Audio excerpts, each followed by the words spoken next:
po. Nag-usap po kami, like deep talks po talaga kami. Kasi sinabi ko po sa kanya yung mga ayaw ko.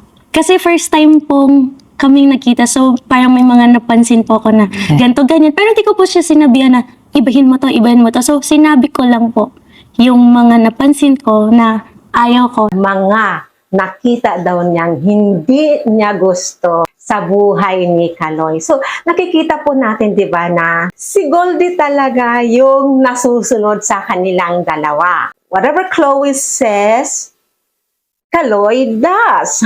Sabi ko, it's up to you. Like, you don't have to do anything. You don't have to change yourself. Tapos siya naman po kasi yung nag-step up para po mapunan yung mga kulang. Kulang po. Dami rin realization. I believe nakasama dito sa mga boundaries niya. Yung tungkol nga sa mga magulang at pamilya ni Kaloy. Yung siguro akin lang naman ay observation base sa mga sinabi niya kasi base na rin sa mga nangyayari ngayon. I believe na isa sa mga restrictions niya, sa mga ayaw at hindi pwede kung gugustuhin siya ni Kaloy, kung gusto daw niyang mag-stay siya sa buhay ni Kaloy, dapat walang ganyan, tigilan niya yung ganito at ayaw niya ng ganito. So, ang dami niyang mga bawal. Galing mismo sa bibig niya, di ba? Kaya sana magising-gising na si Kaloy. I really do believe na in the near future, magkakaroon siya ng problema sa kanya. Na pinatunayan at kinumpirma ng nanay niya na talagang matigas ang ulo ni Chloe. Kumbaga, di ba, nagmula siya sa sirang pamilya, hindi maayos na samahan sa pamilya, from a broken family. Kaya gusto niyang i-impose na kung ano yung ginawa niya sa sarili niya, sa pamilya niya at sa sarili niya, dapat ganun din si Kaloy. I wonder, no, ano kayang magiging itsura in the future ng magiging mga anak nila nang ang dalawang lovers ay nagsama na parehong rebelde sa mga magulang. Parehong nagtigas ang ulo at parehong itinakwil ang magulang. Papakahirap ako ngayon para pagdating sa future, like, hindi tayo mahirapan dalawa and mapupulfill ko yung gusto kong gawin para sa relationship natin. Gusto daw niyang magpakahirap para maibigay yung lahat ng pangangailangan ni Chloe, nilang dalawa, para ma-secure daw sila. And hindi niya binanggit ang pamilya. Talagang kinalimutan niya, no? Kinalimutan na niya kung paano siya minahal, inalagaan, paano siya nabuhay dito sa mundo, paano siya itinaguyod ng mga magulang niya, no? Hanggang sa namula ng nanay niya, nasa tiyan siya, ang hirap, nang ipinganak siya, mas mahirap. At nung pinalaki siya, mahirap talaga, di ba? Hindi biro, alam ng mga nanay yan, paulit-ulit ako talaga. Alam nating mga nanay yan, ang hirap.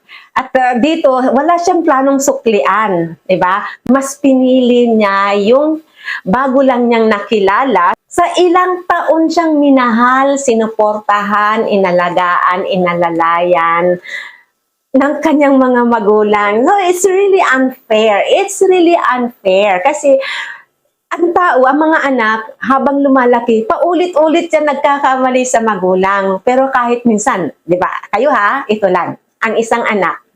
Sa buong buhay niyo ba, aminin niyo, ilang beses po ba kayo nagkupit sa inyong mga magulang? Ilang beses po ba? At kahit paulit-ulit yung ginawa, tinawag po ba kayong magnanakaw ng inyong mga magulang, lalo na ng nanay niyo? Hindi, di ba po? Kasi yan yung pang-ano nila magnanakaw daw kasi yung nanay ni Yuno. Napaka-unfair. It's really unfair. Na yung, alam ko na yung ginamit ngayon ay para kay Kaloy din, di ba? Masyadong binablock lang kasi ng mga bashers ni Angelica Yulo. Yung mga galit din mismo sa kanilang mga magulang na doon ibinabagsak lahat kay Angelica, no? Na wala namang ginawang masama sa kanila. So, para bang yung tao mismo ay gumawa ng masama sa kanila, galit na galit sila. Ang isang ina, natural, ipinagkatiwala sa kanya yung bank account ng bata kasi nga, siya yung nagte-take care ng mga finances na kailangan. Now, in the times na minsan hindi nakakapagsabi dahil emergency or whatsoever na kailangan, nakakakuha talaga ang magulang kasi may access siya binigyan siya. Otherwise, kung ayaw niya na makuha yung pera niya, di sana hindi niya binigyan ng authority or access yung nanay niya. Which is, dapat lang naman nanay niya yun di ba? Kayo, yung mga mabubuting anak dyan, masaya kayo na mapagbigyan at mahalin ninyo ang inyong mga magulang, di ba? Yung makita nyong masaya, na nabibili niya yung gusto niya. Hindi nga ganun si Angelica eh. Pinilhan ba niya ng mga damit o mga alahas o anything na pinasaya ba niya yung nanay niya? Wala. Kasi yung pera na punta sa bahay, pinang-ano daw na ang insurance nga ni Kaloy at marami pang iba na puro pang Kaloy sana. And yung bahay nila sa Cavite ba yun? Hindi ko sure. Basta may bahay sila na gusto na rin ibenta ngayon ng nanay niya kasi nga para maisauli daw kay Yulo, no? Asan yung konsensya na, no? Parang nakakaya masyado sa part niya. Nabubulagan talaga siya. Hindi na niya alam yung mga pinagagawaan niya. And then,